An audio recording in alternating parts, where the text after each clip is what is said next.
Claire stood in the middle of her new apartment, surrounded by stacked boxes and stale air, trying to convince herself that all of this, was a good thing, a fresh start, new city, new address, new version of herself. The place wasn't anything spectacular. Warped hardwood floors, yellowed ceiling paint, and a kitchen that hummed with the faint sound of old wiring. But it was hers. And more importantly, it was quiet. The breakup had hollowed her out more than she was willing to admit. 2 years wasted, she thought, brushing her fingers against the chipped frame of the window. Now, everything she owned fit into a few cardboard containers, and her only plan was to exist alone until she figured out how to be okay again. As night fell, the city outside slipped into a hush. The apartment complex was old, and the tenants kept to themselves. No barking dogs, no loud music, just the occasional creak of settling wood. Claire liked that, until she didn't. The first sound came just after 1 a.m., a faint thud above her. Then another, not rhythmic enough to be footsteps, not random enough to be nothing. She sat up in bed, listening. Then it stopped. Just her imagination. She decided. She'd barely slept the last few nights. Probably stress. The next night it returned, louder this time. Scraping. Dragging. She followed the sound with her eyes to the ceiling above her bed, her brows furrowed. She tried to recall the layout of the building. Had she ever seen a staircase leading to another floor? Curious, she asked her landlord the next morning while picking up her mail, "Is there someone living above me?" He looked at her, confused. Then, without missing a beat, he answered, "There's nothing above you, Claire. Just a roof. This building's only 6 stories. You're on the top floor." Claire blinked. "Are you sure?" The man chuckled, shaking his head. "Yeah, I've been managing this place for 20 years. Trust me, unless the pigeons started renting units. You've got the sky above you." She laughed politely and said nothing more. That night, as she lay in bed again, Claire stared up at the same spot on the ceiling where the sound had returned. Slow, deliberate, dragging across the floor above. Only now, she knew what the landlord had said. There wasn't supposed to be a floor above her. So why did it sound like someone was still walking up there? Claire lay motionless in her bed, eyes wide open, listening. The noise returned, a soft dragging sound, like furniture being pushed slowly across an old wooden floor. It started faint and distant, then grew louder, as if moving directly above her. Each scrape vibrated through the ceiling, dull but undeniable. She held her breath. 1, 2, 3 slow knocks followed, perfectly spaced, as if someone or something was knocking on the ceiling from above. She threw the covers off and stood, the cold air biting her skin. Her apartment was silent otherwise. No traffic outside. No humming from the fridge. Just those steady sounds coming from the ceiling. She slipped into her robe and padded toward the hallway. Her building was shaped like a square, with a stairwell at each corner. She made her way to the nearest one, expecting to see a locked door to the roof. But instead, to her confusion, the stairs continued upward, curving around a shadowed corner she had never noticed before. She hesitated, then climbed. The air grew colder with each step, and a faint smell, mildew and burnt wood, lingered in the stairwell. At the top was a single metal door, covered in dust, paint flaking, with a small tarnished number on it, 7A. Claire stared at it, blinking. Her building had no 7th floor. At least, that's what the landlord said. She reached out and touched the handle. It was ice cold, and as soon as her skin made contact, a voice whispered softly, right in her ear. "Claire?" She jumped back, hand flying to her mouth to stop the scream rising in her throat. She scanned the landing. No one there. No air vents. No speaker. Nothing that could explain what she heard. Her heart pounded so hard she felt dizzy. She stumbled back down the stairs and locked herself inside her apartment. The next morning, she marched straight to the leasing office. "You said I was on the top floor," she said, breathless. Her landlord, a pale, older man named Mr. Lawson, looked up from his desk. "That's correct. There's a door marked 7A above me. I went up there." His face froze, eyes narrowing slightly. You must have misunderstood. There's no access to the roof for tenants. That floor was sealed decades ago after a fire. Nothing up there now but dust and insulation. Then why is there a door? And why does someone know my name up there? He stared at her for a long moment before answering, voice flat. You've had a hard year, Claire. Maybe it's best not to go exploring places that were meant to stay closed. That night, Claire couldn't sleep. The sounds didn't come back. But just before dawn, she heard something new. 3 sharp knocks from her ceiling, followed by the sound of a child, quietly, unmistakably, crying. By the 4th night, Claire could no longer pretend the sounds were her imagination. They didn't fade. They grew sharper, more deliberate. The dragging noise became more rhythmic, like a chair being pulled an inch at a time across hardwood. Sometimes it was followed by whispering, too low to understand, but persistent enough to keep her awake. And always, always, the crying. Soft, distant, childlike. It didn't come every night, but when it did, it echoed down from the ceiling like a memory being replayed over and over again. Claire began to record the sounds. She placed her phone on the nightstand, hit record, and left it running all night. But every morning, the audio was blank. No creaks, no whispers, just silence.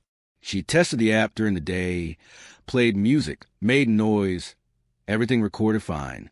But somehow, each night it caught nothing. It was like the sounds didn't exist outside of her perception. She stopped telling her friends. The few she still kept in touch with would just give her that look, the polite, worried kind that said you're unraveling, and we're pretending not to notice. So she stopped calling, stopped texting, focused all her attention on the noises. One night, after hours of listening to the ceiling with headphones and stifling yawns, Claire noticed a cold breeze drifting from one of the vents in her living room. The heating had been off for days. She approached, flashlight in hand, and knelt before the vent. The air that poured through was icy and dry, the kind of air that hadn't circulated in years. With trembling fingers, she unscrewed the rusted bolts and carefully slid the metal grate free. Inside, coated in layers of dust, was something tightly wedged between the metal slats, a small leather-bound notebook. She pulled it out with effort, coughing as the dust rose into her face. The cover was worn, the pages yellowed and stiff. It wasn't dated, but the handwriting inside was sharp, frantic, long passages, scratched out lines, words in capital letters. The entries told a story. Someone had lived in this apartment before her. Someone who also heard sounds from above. She cries every night. I can't sleep. She walks around and drags things, toys, I think. I asked the landlord, but he won't talk about it. I think something happened to her. Something awful. I just want her to stop. She called my name today. Not out loud, in my head. A little voice. She says she's scared. She says she can't get out. Claire turned the pages with shaking hands. The floor above isn't empty. It's hiding her. She needs someone to find her. But I think if I do, I'll never leave. The last page was torn out. Nothing more. No name. No date. Just that final line. A desperate warning from someone who had come too close. Claire sat in silence, clutching the journal, her mind racing. She looked up at the ceiling again, the same spot where the dragging always started. The air from the vent still brushed against her skin, colder now. That night, she didn't record anything. She just sat by the vent, listening. And somewhere, beyond the ceiling, beyond the walls, the soft sound of a lullaby began to play. The next few days blurred into a haze of insomnia and obsession. Claire stopped leaving the apartment, except for essentials. Her phone sat dead on the kitchen counter, untouched. Every creak in the ceiling, every gust of cold air from the vents pulled her deeper. She began mapping the sounds, sketching crude layouts of what she imagined the apartment above looked like. Bedroom here, hallway there, a child's room near the corner above her own. She tried to record a lullaby she'd heard that night, but again, nothing. The playback was always silent, but in the moment it was so clear. A soft melody, slightly off-key, like a music box running low on energy, and always the same ending, the click of something closing or someone leaving. It wasn't until the mirror incident that Claire stopped trying to prove anything. It was no longer about evidence. It was about understanding. She had gone to the bathroom early one morning, bleary-eyed, half asleep. As she turned on the light, she froze.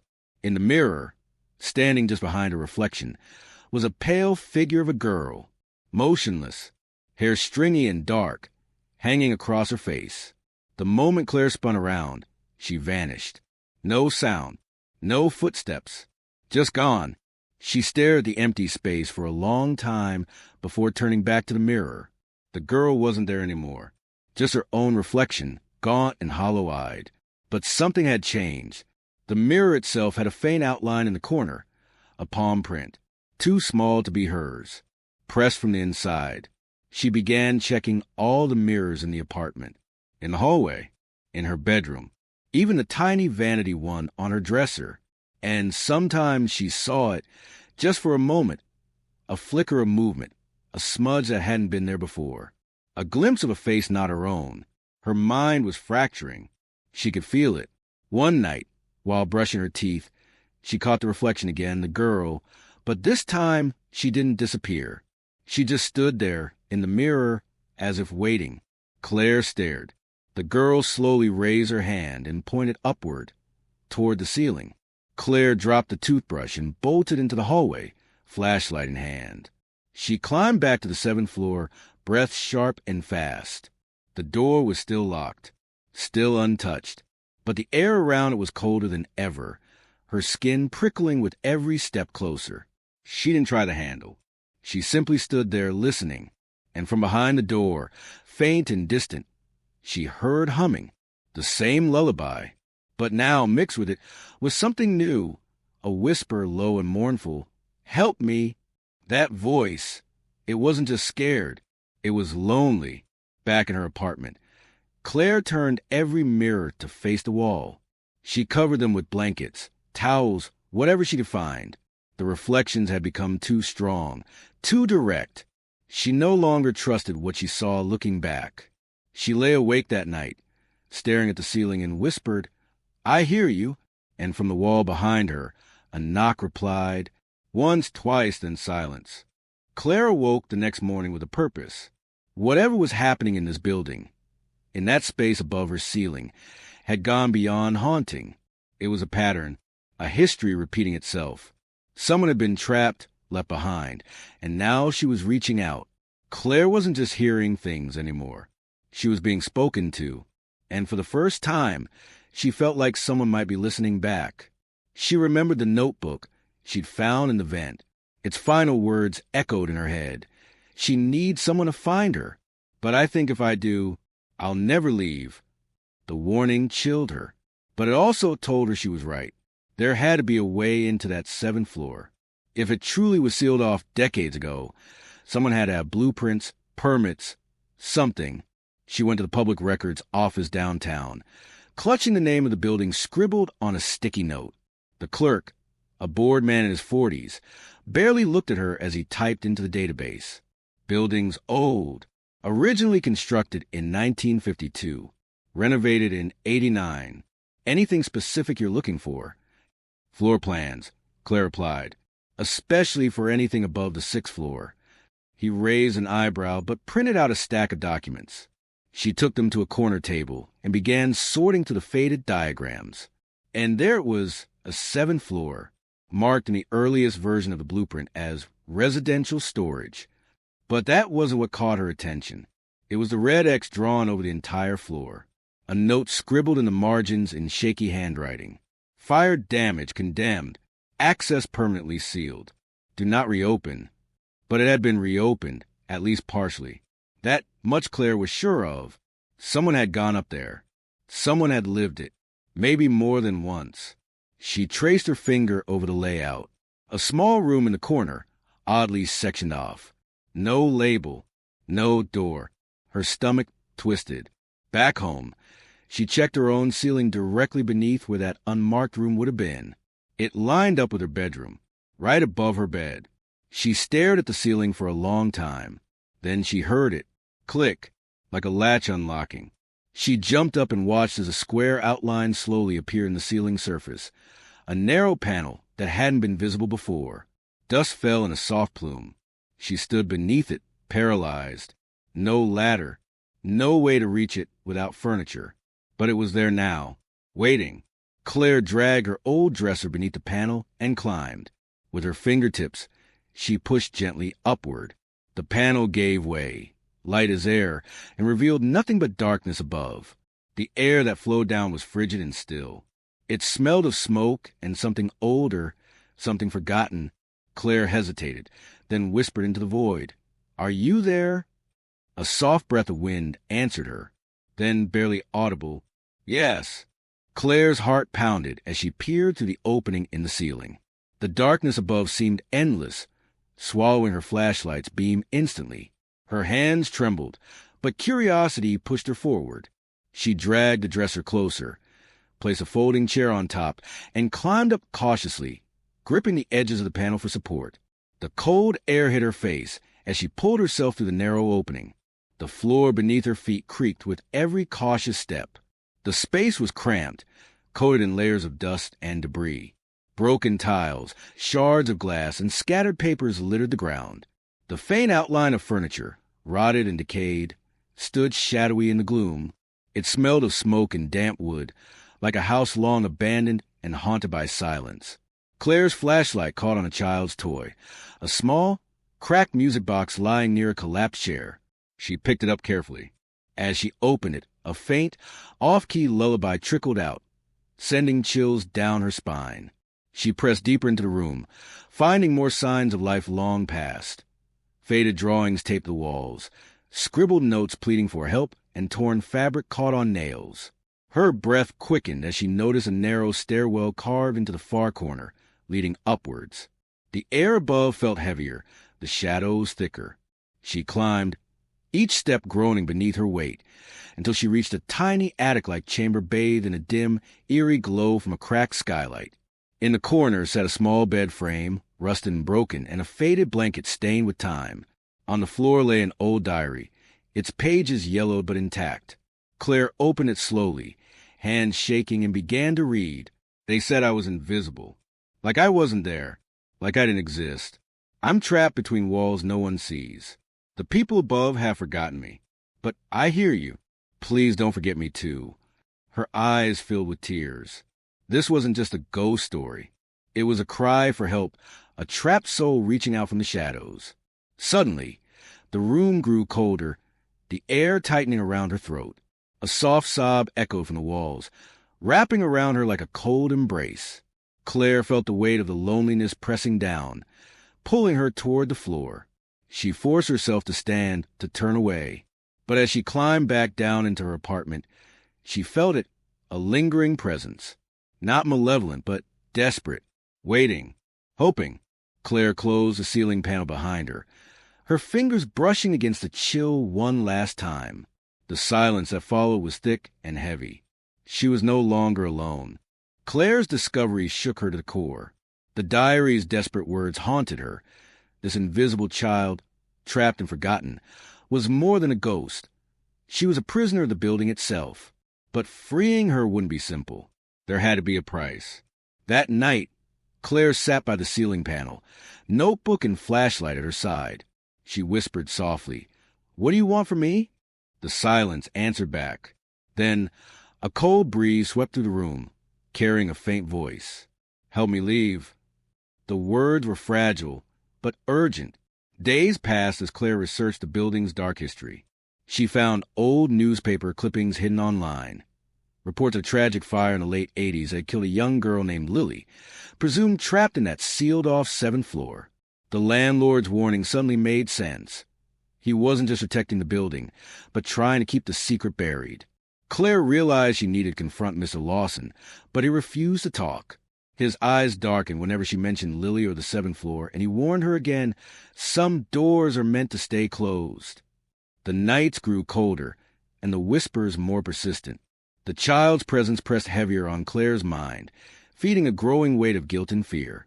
One evening, as Claire reached for the ceiling panel, she felt an invisible force resist her touch. The room seemed to shift, shadows twisting like claws. A voice echoed, clear and solemn.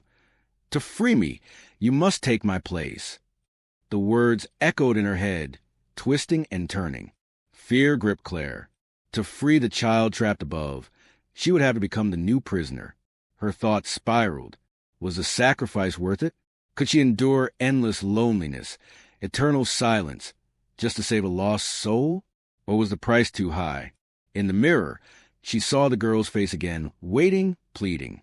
Claire's reflection flickered, and the room grew colder still. With trembling hands, she reached up once more toward the panel. This time, it opened willingly. The ceiling panel swung open effortlessly, revealing the darkness beyond as if inviting Claire inside. Her breath hitched. Every instinct screamed to run, yet something deeper, compassion, guilt, hope, held her in place. The invisible chains binding the child seemed to stretch toward her, fragile but unyielding. Claire's trembling hand reached in, fingertips brushing cold air that whispered promises and warnings. She hesitated, the weight of the choice pressing heavily against her chest. To enter meant losing herself, becoming the forgotten, but to turn away would leave the girl trapped forever. Her reflection in the hallway mirror flickered once more. The girl's pale eyes locked with hers, a silent plea that pierced through the cold void. A sudden rush of wind swept through the apartment, carrying the faintest sound of laughter, not cruel or ghostly, but tender, a child's joy lingering in the air. It was a promise of release, a promise that freedom was possible. Claire inhaled deeply, stepped toward the opening, and slipped through. Darkness swallowed her whole. Time lost meaning. When she opened her eyes, she was standing in a sunlit room filled with warmth and soft colors. The air smelled like fresh linens and childhood memories. Across the room, a small girl smiled, no longer a shadow, but alive, free. Behind her, the ceiling panel in Claire's apartment snapped shut. Back in her empty apartment, silence reigned. The lingering cold vanished, and the walls no longer whispered. Claire was gone, but the apartment felt different, lighter, somehow, as if a burden had been lifted, and somewhere far above, a child finally rested.